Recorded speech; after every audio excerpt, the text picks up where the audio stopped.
ಮತ್ತು ಇಂಥ ಕೊಟ್ಟು ಇನ್ನು ಎಂ ಪಿ ಆಗಿ ಸಪೋಸ್ ಏನೋ ಕಾಂಗ್ರೆಸ್ ಸರ್ಕಾರ ಅಂತೂ ಅಡ್ಡಿಲ್ಲ ಶ್ರಮಿಸಲ್ಲ ಆಯ್ತು ನಾವು ಲಾಟ್ ಕೊಡೋದಂಗೆ ಆಗ್ತದೆ. ಮತ್ತು ಇವತ್ತಿನ ಯಾವುದೇ ರಾಜಕಾರಣಿ ಇದಾಗಿ ಘಂಟಾಘೋಷವಾಗಿ ನಾನು ಹೇಳೋ ಪ್ರಯತ್ನ ಮಾಡ್ತಾರೆ.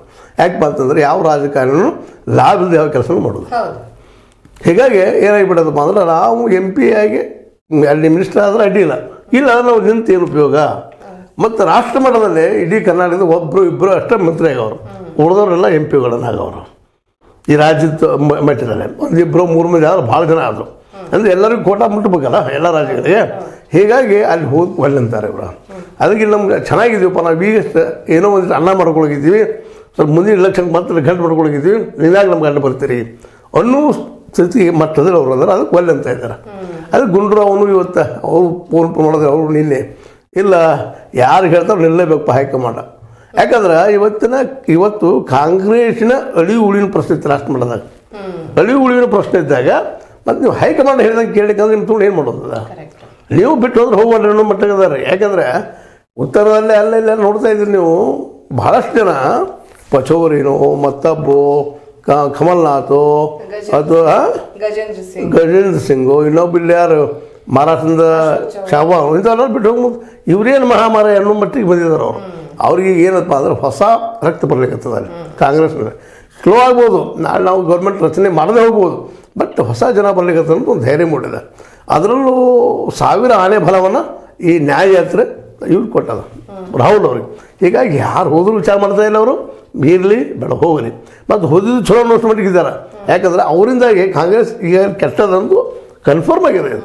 ಯಾಕಂದ್ರೆ ಪ್ಯಾರಾಸೈಟ್ ರಾಜಕಾರಣಿಗಳೆಲ್ಲ ಇನ್ನೊಬ್ಬರ ಹೆಸರು ಮೇಲೆ ರಾಜಕೀಯ ಮಾಡೋದು ಹೋಗುವಂಥವ್ರು ಇಂಥವ್ರು ಹೋಗಿ ಚಲೋ ಆದ ಬಿಡಪ್ಪ ಅನ್ನೋ ಮಟ್ಟಿಗೆ ರಾಹುಲ್ ಗಾಂಧಿ ಅವರು ಮತ್ತು ಅವ್ರ ಜೊತೆಗಾರರಿಗೆ ಇವತ್ತು ನಿಮಗೂ ಗೊತ್ತಿದೆ ಕನಕಕುಮಾರ ಲೆಫ್ಟ್ ಐಡಿಯಾಲಿಸ್ಟ್ ಪೂರ್ತಿಯಾಗಿ ಅವರೆಲ್ಲರಿಗೂ ಇವತ್ತು ಹೊಸದಾಗಿ ಕಟ್ಟಬೇಕಪ್ಪ. ನಾವು ಈ ಕಾಂಗ್ರೆಸ್ ಆಗಿದ್ದು ಹೋಗೇ ಬಿಡಲಿ, ನಾವು ವಿರೋಧ ಪಕ್ಷದ ಆಗಿಲ್ಲ, ನಾವು ನಡೀತದೆ.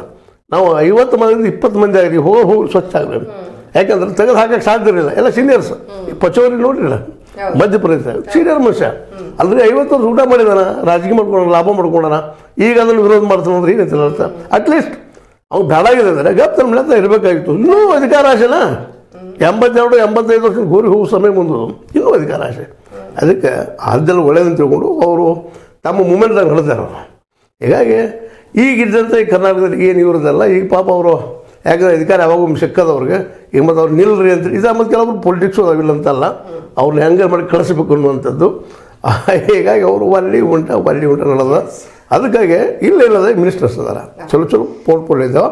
ಅದಕ್ಕಾಗಿ ಅವ್ರು ಹೋಗಿ ಒಳ್ಳೆ ನಡೀತಾರೆ. ಇಷ್ಟ ಇವಾಗ ಕರ್ನಾಟಕದ ಭಾಗಕ್ಕೆ ವಾಪಸ್ ಬಂದ್ರೆ ಮಂಡ್ಯ ಜಿಲ್ಲೆದು ಬೆಳವಣಿಗೆಗಳು ತಾವು ನೋಡ್ತಾ ಇದ್ದೀರಾ. ಸುಮಲತಾ ಅವರು ಪಟ್ಟಿ ಹಿಡಿದು ಕೂತಿದ್ದಾರೆ, ಯಾವುದೇ ಕಾರಣಕ್ಕೂ ನಾನು ನಮ್ಮ ಕ್ಷೇತ್ರವನ್ನ ಬಿಟ್ಕೊಡೋದಿಲ್ಲ ಅಂತ ಹೇಳಿ. ಆದ್ರೆ ಅಲ್ಲಿ ಕೆಲವೊಂದಷ್ಟು ಜನ ಅವ್ರು ನಾವು ವಿರೋಧ ಮಾಡ್ತಾ ಇದ್ರೆ, ಇನ್ನು ಕೆಲವೊಂದಷ್ಟು ಜನ ಸಪೋರ್ಟ್ ಕೂಡ ಮಾಡ್ತಾ ಇದ್ದಾರೆ, ಹೌದು ಕೊಡ್ಬೇಕು ಅಂತ ಹೇಳಿ.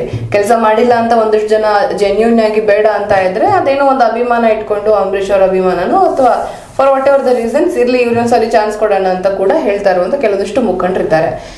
ಇವಾಗ JDS ಪಕ್ಷದಿಂದ ಬಹುತೇಕವಾಗಿ ಪುಟ್ಟರಾಜು ಅಥವಾ ಈ HDK ಅವ್ರನ್ನ ನಿಲ್ಲಿಸಬೇಕು ಅಂತ ಇದ್ದಾರೆ. ಅವ್ರು ಏನಾದ್ರು ನಿಂತ್ಕೊಂಡ್ರೆ ನಾನು ಪಕ್ಷೇತರವಾಗಿ ನಿಂತ್ಕೊಂತೀನಿ ಅಂತ ಕೂಡ ಅಂದ್ರೆ ಅವ್ರ ಮನೆಗೆ ಮುಖಂಡರನ್ನ ಕರೆಸಿ ಚರ್ಚೆ ಮಾಡಿರೋದು ಕೂಡ ತಮಗೆ ಗೊತ್ತಿದೆ. ಅಲ್ಲಿ ಯಾವ ರೀತಿ ಬೆಳವಣಿಗೆಗಳು ಅಸಾಧ್ಯ ಆಗುತ್ತೆ ಸರ್ ಅಂತ ನೋಡ್ರಿ. ಈಗಂತ BJPಗೆ ತನ್ನ ಕೈಯಿಂದ ಕಟ್ಕೊಂಡದ